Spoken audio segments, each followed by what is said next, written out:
Bangladesh unrest. বন্দী চিন্ময় কৃষ্ণকে খাবার দিতে গিয়ে বাংলাদেশে আরও 2 সন্ন্যাসী গ্রেফতার, জানাল চট্টগ্রাম পুলিশ। চট্টগ্রামে ধৃত 2 সন্ন্যাসী রুদ্রপতি কেশব দাস এবং রঙ্গনাথ শ্যামসুন্দর দাস। তারা সংখ্যালঘু সংগঠন প্রবর্তক সংঘের সদস্য। শনিবার রাতে চিন্ময় কৃষ্ণকে জেলে খাবার দিতে গিয়েছিলেন তারা। সংখ্যালঘু নেতা তথা সন্ন্যাসী চিন্ময় কৃষ্ণ দাসের গ্রেফতারি নিয়ে বাংলাদেশের একাংশ উত্তাল। তার মাঝেই নতুন করে আরও 2 জন সন্ন্যাসীকে গ্রেফতার করা হল বাংলাদেশে। Chittagong metropolitan police India Today টিভিকে জানিয়েছে, ওই 2 জন সন্ন্যাসীকে গ্রেফতার করা হয়েছে। চিন্ময় কৃষ্ণকে যে মামলায় গ্রেফতার করা হয়েছে সেই সংক্রান্ত তদন্তের সন্দেহভাজন হিসাবে গ্রেফতার হয়েছেন তারা। এর চেয়ে বেশি কিছু বলতে চায়নি বাংলাদেশের পুলিশ। চট্টগ্রামে নতুন করে ধৃত 2 সন্ন্যাসী হলেন রুদ্রপতি কেশব দাস এবং রঙ্গনাথ শ্যামসুন্দর দাস। তারা সংখ্যালঘু সংগঠন প্রবর্তক সংঘের সদস্য। সূত্রের খবর, চট্টগ্রামের জেলে ধৃত চিন্ময় কৃষ্ণের সঙ্গে দেখা করতে গিয়েছিলেন তারা। চিন্ময় কৃষ্ণকে খাবার, ওষুধ এবং কিছু টাকা দিতে গিয়েছিলেন। রাতে সেখান থেকে ফেরার পথে তাদের হেফাজতে নেয় পুলিশ।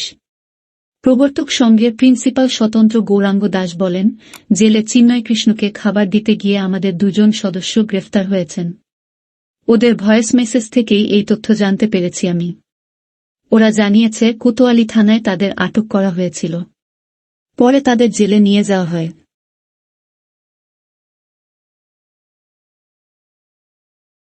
ইসকন কলকাতার মুখপাত্র রাধারমণ দাস শনিবার রাতে দাবি করেছিলেন, চিন্ময় কৃষ্ণের পর বাংলাদেশে আরও এক সংখ্যালঘু সন্ন্যাসীকে গ্রেফতার করা হয়েছে।